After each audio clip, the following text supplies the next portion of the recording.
할렐루야. 우리 옆 사람과 인사합시다. 하나님 아버지 품으로 달려갑시다. 아멘. 올해 우리 교회 표어가 무엇입니까? 복음의 사람 예배자로 살게 하소서. 무엇이든지 배우는 것을 크게 두 가지로 나누면 이론적으로 배우는 것과 실제 현장에서 배우는 것이 있지요. 장단점이 있을 겁니다. 근데 실전에 강한 것은 현장에서 보고 배운 것 아니겠습니까? 예배자로 살기를 원한다라는 우리가 그래서 어떤 이론보다도 예배자로 산 사람들을 함께 나누고 있습니다. 구약에서 6명, 신약에서 6명 함께 살펴보는데요. 지금까지 구약에서 6분을 보았어요. 간단하게 요약해보면 이렇습니다. 일상의 경건으로 하나님과 동행한 에녹, 승천의 영광을 받았죠. 최고의 경건은 일상에서 하나님과 동행하는 삶이다. 험악한 세월 속에서 나그네 인생이었지만 하나님의 사람으로 당당하게 축복하는 야곱. 그래서 그 이름 이스라엘, 하나님과 겨루어 이겼다. 하나님이 져주시는 인생, 하나님이 져주시는 인생을 살아가게 되는 거예요. 하나님 앞에서 뛰놀며 찬양했던 다윗, 참으로 하나님 마음에 맞는 자로 하나님의 뜻을 다 이루겠다라는 귀한 은총 속에 거하죠. 나를 보내달라며 부르심에 사명을 응답한 이사야. 구약에 있는 복음서라고 불릴 만큼 예수님을 많이 증거했는데 저와 여러분도 예수님을 증거하는데 사명적 존재로 살아갈 수 있기를 원합니다. 포로로 끌려갔지만 뜻을 정하여 올곧게 살아간 다니엘. 참으로 우리 자녀손들이 뜻을 정하여 평생 살아갈 수 있기를 간절히 소망하며 어디서든지 어떤 상황에서도 하나님의 살아계심을 보여주는 예배자, 참으로 귀한 존재죠.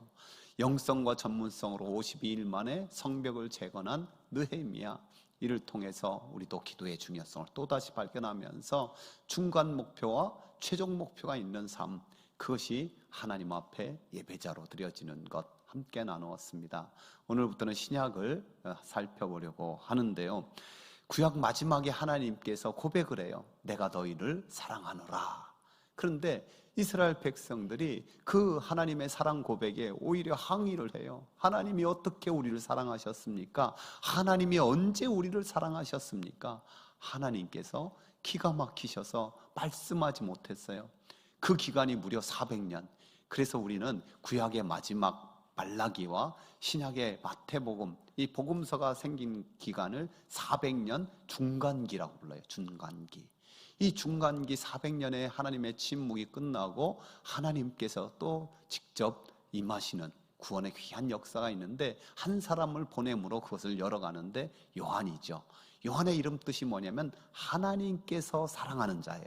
그 하나님 언제 어떻게 우리를 사랑했습니까? 질문에 하나님은 아무도 모르는 이름, 그 아버지가 지으려고 했던 이름이 아닌 직접 이름, 하나님께서 사랑하는 자, 이를 이름을 가진 요한을 보내고 또 하나님의 사랑이신 예수님 직접 오시는 역사의 길을 예비하게 하시죠. 출생부터 남달랐던 요한이지만은 그의 청년 시절까지는 아무런 기록이 없어요. 그리고 그의 출발을 성경 누가복음 3장에서는 이렇게 기록하고 있습니다. 함께 읽어봅시다. 안나스와 가야바가 대제사장으로 있을 때 하나님의 말씀이 빈들에서 사가랴의 아들 요한에게 임한지라. 안나스와 가야바가 대제사장으로 있었다. 그러면 하나님 말씀이 누구에게 임해야 됩니까? 이 가야바와 안나스에게 임하는 것이 사람의 생각이었어요. 그러나 이 제사장, 대제사장에 임한 것이 아니라 빈들, 광야에 있는 요한에게 하나님의 말씀이 임했습니다.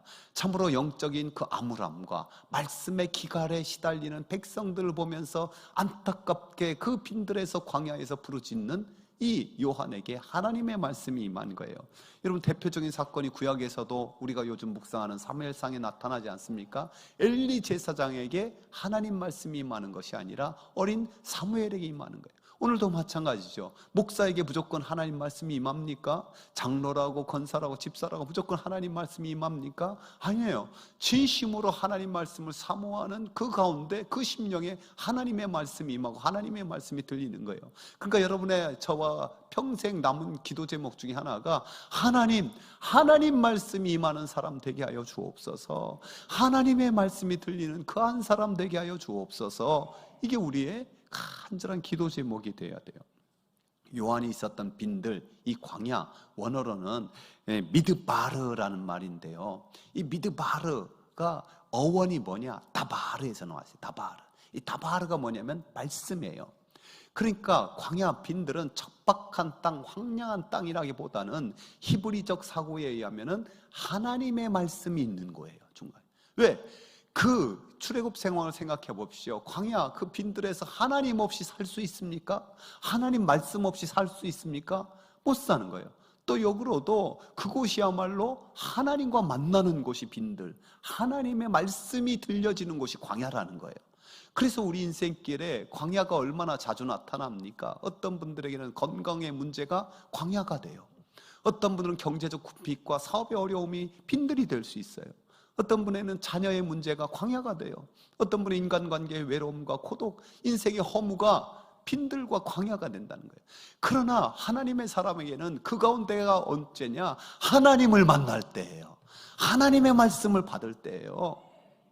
제가 설교 준비를 다 마치고 책을 좀 읽는데 마르틴 루터가 한 기가 막힌 말씀이 있더라고요. 인생의 내면이, 사람의 내면이 맷돌과 같다는 거예요. 맷돌은 뭐를 갈아야 돼요? 곡식을 갈아야 되잖아요. 곡물을 넣어서 갈아야 돼요. 근데 곡물이 없이 맷돌만 갈면 어떤 일이 날까요? 맷돌이 무뎌지고 다 망가지는 거예요. 인생의 무거운 짐, 광야와 빈들 같은 데서 곡식, 하나님의 말씀이 없이 그냥 갈기만 하면은 인생이 망가지는 거예요. 망가지는 것. 저와 여러분이 참으로 말씀이 있기를 원합니다. 세례요한이 주님이 오실 길을 예비하는 자로서 회개를 선포하죠. 세례요한의 사역을 보면은 무슨 병을 고쳤다든지 또 무슨 귀신을 내쫓았다든지 어떤 기적적으로 바람을 멈추게 하고 뭐 바다를 잔잔하게 하고 그런 게 하나도 없어요. 그저 하나님께서 주신 말씀을 전했을 뿐이에요. 그런데 놀랍게도 사람들이 구름같이 세례요한에게 몰려오는 거예요. 왜? 그들에게 말씀의 기갈이 있었기 때문이 아닙니까? 그렇다면 반가워해야 되는데 오늘은 뭐라고 말씀하고 있어요? 이렇게 말씀해요. 독사의 자식들아, 누가 너희에게 일러 장차올 진노를 피하라 하더냐. 와, 이거 좀 심한 말 아닙니까? 그래도 회개의 말씀을 듣고 세례받아 오고 있는데 말입니다. 뭔가 분명히 사연이 있고 이유가 있었겠지요. 세례 요한이 베푼 세례는 회개의 세례였어요. 이건 뭐냐면 회개를 하고 난 다음에 그렇게 주는 거예요. 근데 이들은 회개할 생각은 안 하고 세례만 받겠다는 거예요. 즉 내 내면에 중심적인 회개는 안 하고 사람들에게 인정받고 싶다, 뭐 그런 거죠. 메시지 성경에 보니까 더 신랄하게 이렇게 말했더라고요. 함께 읽어볼까요? 뱀의 자식들아, 이 강가에 슬그머니 내려와서 무엇을 하는 거냐?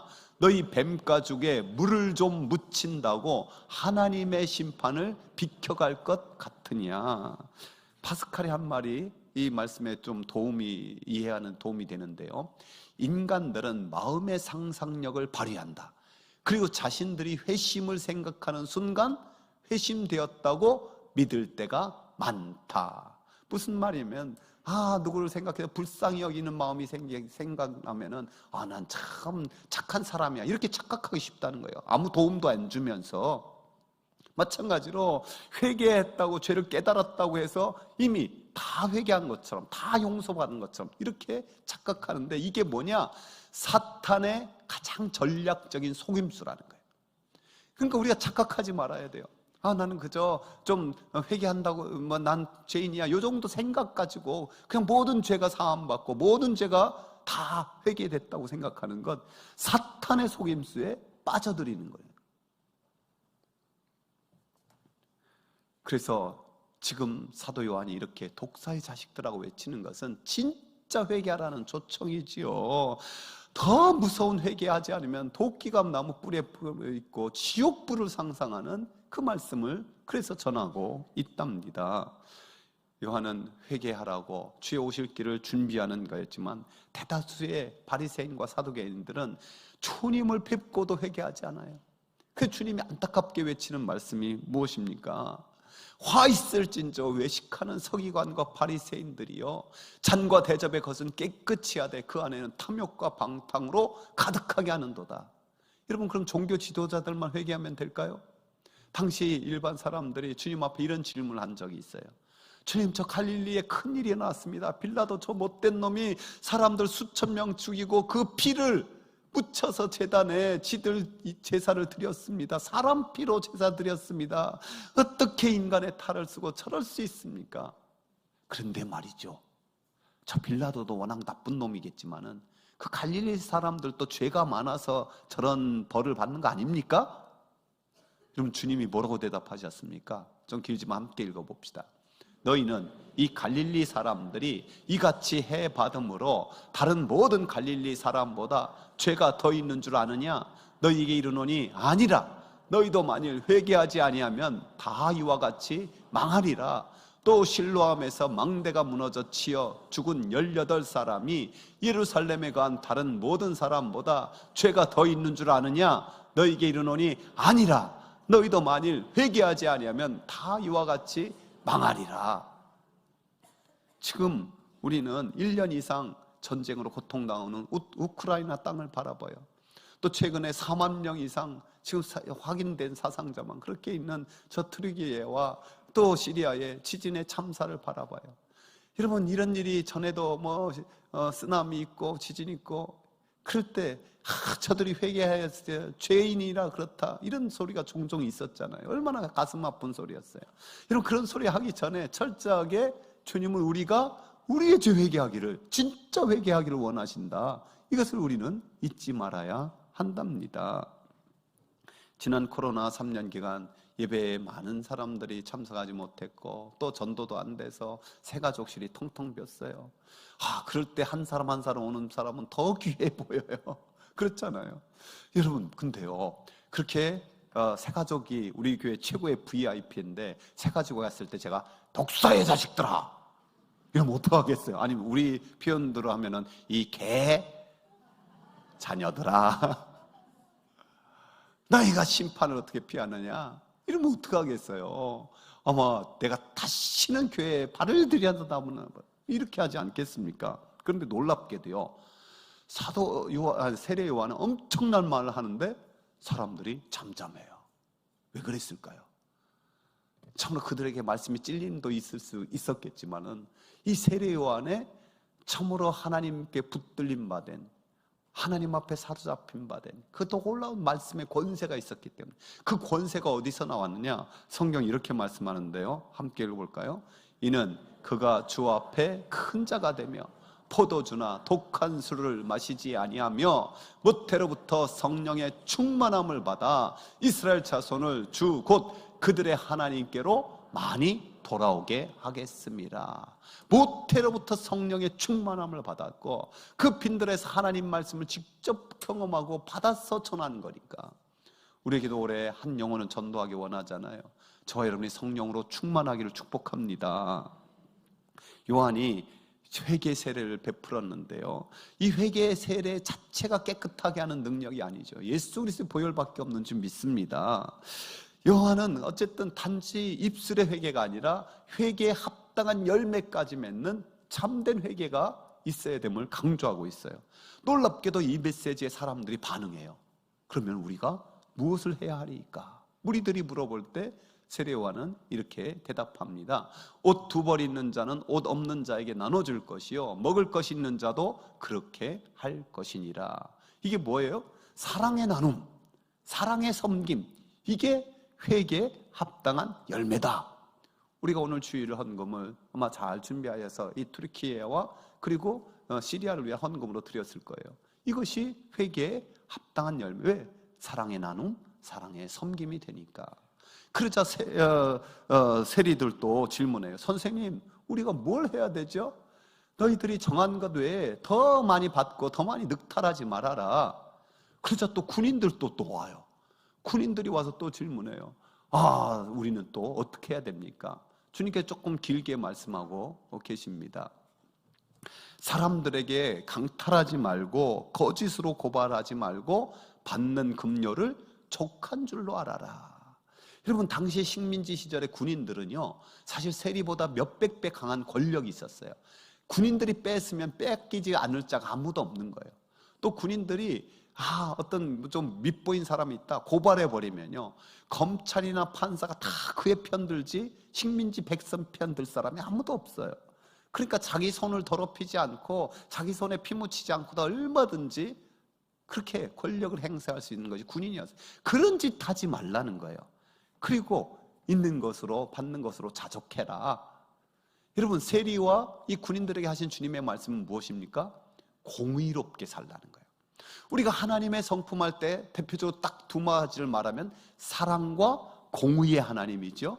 회개 합당한 열매를 맺는 삶이 뭐냐면 그 사랑과 공의의 하나님처럼 이 땅에 사랑과 공의의 삶을 살라. 이것이 주님께서 우리에게 원하시는 회개에 합당한 열매를 맺는 삶이에요. 그래서 이 진리를 잘 깨달은 사도 바울은 이렇게 말씀하는데요, 함께 읽어봅시다.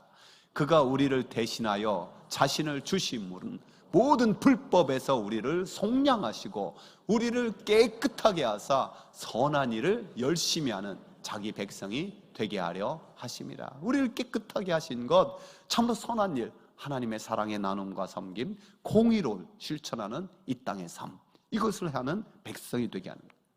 저 여러분이 입술의 회개를 넘어 회개 열매가 잘 맺어지기를 원합니다. 우리의 삶이 사랑과 공의 하나님 잘 닮아서 이 땅에 하나님의 선한 일에 거룩한 도구로 쓰임받는 그 친백성 되기를 축원합니다.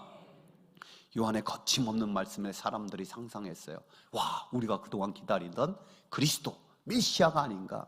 그러자 요한은 거침없이 선을 딱 그어요.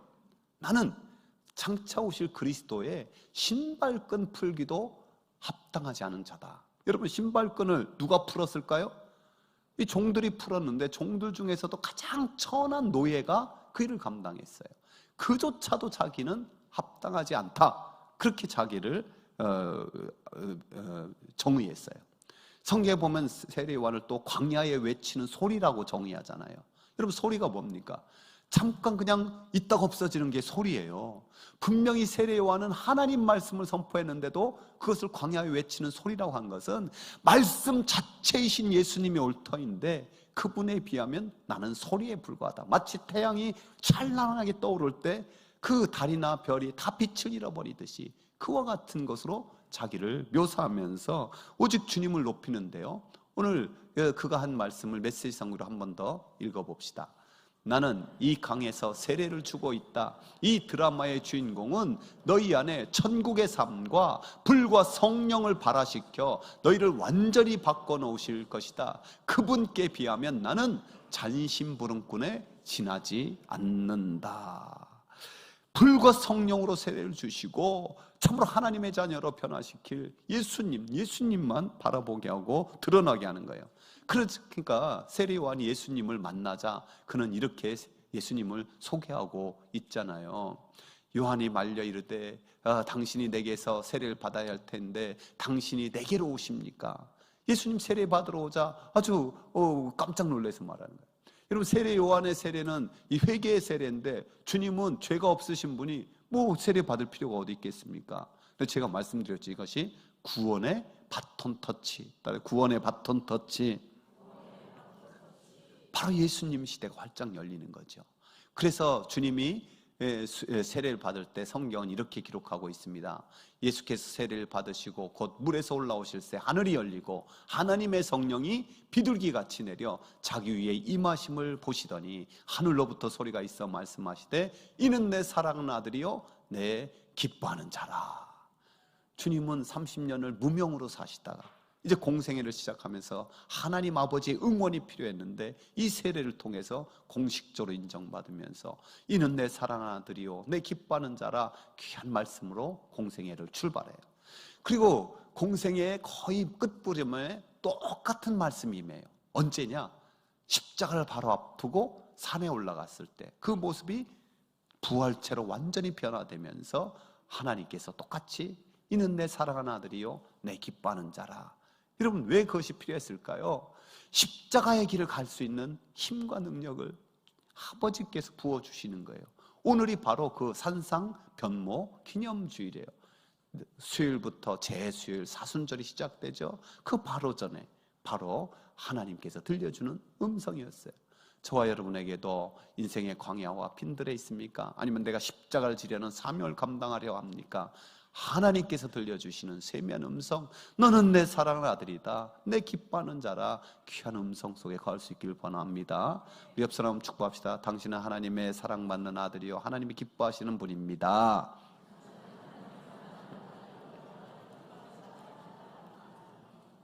세례 요한의 메시지가 예수님 만나기 전과 만난 후로 바뀌어요. 만나기 전에는 회개하라, 세례를 받으라는데요, 예수님을 만난 후에는 예수님을 정확하게 증거하는 거예요. 그 처음 볼 때 어떻게 증거하였습니까? 주님 앞에 나오자 예수님을 보고 보라, 세상 죄를 지고 가는 하나님의 어린 양이다 라고 증거하는 거예요. 그래서 예수님 만나기 전에는 장차 오실 그분에 대해서 말했지만, 예수님을 만난 후에는 바로 이분이 하나님께서 모든 세상 죄를 지고 가는 하나님의 어린 양이라고. 우리도 참으로 예수님 진짜로 만나기 전과 후가 좀 선명했으면 좋겠어요. 여러분, 그것이 어떤 몇 날, 며칠, 몇 시 이런 게 아니라 이제 나를 위해서 살았던 삶이 주님을 위한 삶으로 바뀌는 거예요. 나를 좀 드러내고 나를 좀 자랑하고 싶었던 삶이 예수님 드러내고 예수님 영광을 위한 삶으로 바뀌는 거예요. 이게 진짜 예수님 믿는 거죠. 세례요한을 보십시오. 어느 날부터인가 이제 세례요한의 제자들이 우르르 주님 앞에 다 몰려가는 거예요.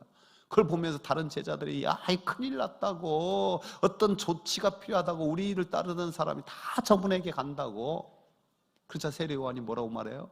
그는 흥하여야 하겠고 나는 쇠하여야 하리라, 이렇게 고백하는 거예요. 이단의 교주들이나 잘못된 자들은 보면은 늘 예수님 말하는 것 척하면서 스스로를 높여요. 스스로 신격화시켜요. 자기가 영생불사한다느니, 자기가 자기를 통해서 하나님을 말씀한다느니, 그래서 예수님 말씀의 권위조차도, 성경의 권위조차도 저 뒷전으로 물러가고 자기만 올바로 해석할 수 있다는 그런 짓 하고 있는 거예요.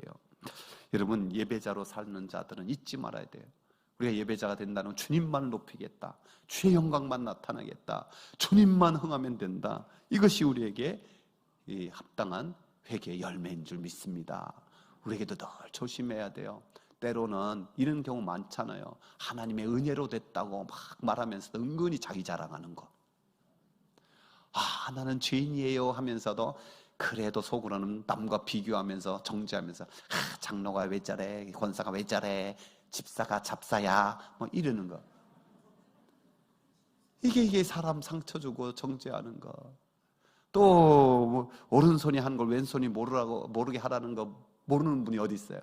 근데 왜 오른손이 한 거 왼손만 알아주어도 그저 그냥 황공해야 되는데 왜 날 안 알아주는 거야? 특별히 목사님은 난 본체도 안 하고 알아주다 않고. 이런 게 빠지는 경우, 이게 우리가 조심해야 될 일이에요. 종종 예전에 꿈을 지나치게 허황된 거다, 허황된 말 하면은 옆에서 핀잔할 때 네 주제를 알아라 이랬었는데, 우리가 이 세상에서는 좀 꿈도 크게 가지고 어떤 자신 있는 말을 하고 필요가 있죠. 그러나 신앙 안에서는 언제나 세례요한처럼 주제를 바로 알아야 되잖아요. 저와 여러분 그렇게 되길 바랍니다. 세례요한이 헤롯의 죄를 꾸짖다가 옥에 갇혀요. 이 헤롯의 이 망령된 그런 맹세, 헛된 맹세 때문에 그 머리가 잘려 소반에 얹어 사랑의 조롱거리가 되죠. 그렇게 30년 조금 넘는 인생, 사람 보기엔 비참한 모습으로 이슬처럼 그렇게 사라진 인생. 그러나 주님은 세례요한에 대해서 뭐라고 말씀합니까? 그러면 너희가 어찌하여 나갔더냐? 선지자를 보기 위함이었더냐? 옳다. 내가 너희에게 이르노니 선지자보다 더 나은 자니라. 빈들의 광야에 선지자 보러 갔는데 세례 요한 보았잖아요. 그 세례 요한이야말로 선지자 중에서 훨씬 나은 자다. 그리고 이어서 이런 말씀을 하세요. 함께 읽어볼까요? 내가 진실로 너희에게 말하노니 여자가 낳은 중에 세례 요한보다 더 큰 이가 일어남이 없도다. 그러나 천국에서는 극히 작은 자라도 그보다 크니라. 여자가 낳은 자 중에 지금까지 세례 요한이 최고다, 뭐 인정할 수 있잖아요. 근데 그 뒤에 말씀이 뭐예요? 그러나 천국에서는 지극히 작은 자도 세례 요한보다 크다. 여러분에게 묻겠습니다. 여러분 천국에 들어갈 것을 믿습니까? 그럼 천국에서 세례 요한보다 클 것을 믿습니까? 자신 없잖아요. 그렇죠? 여기에 주님의 놀라운 복음의 비밀이 있어요. 율법 시대까지 살은 세례 요한보다 복음 시대 예수님으로 하나님의 자녀의 권세가 있는 것이 그렇게 귀하다라는 것.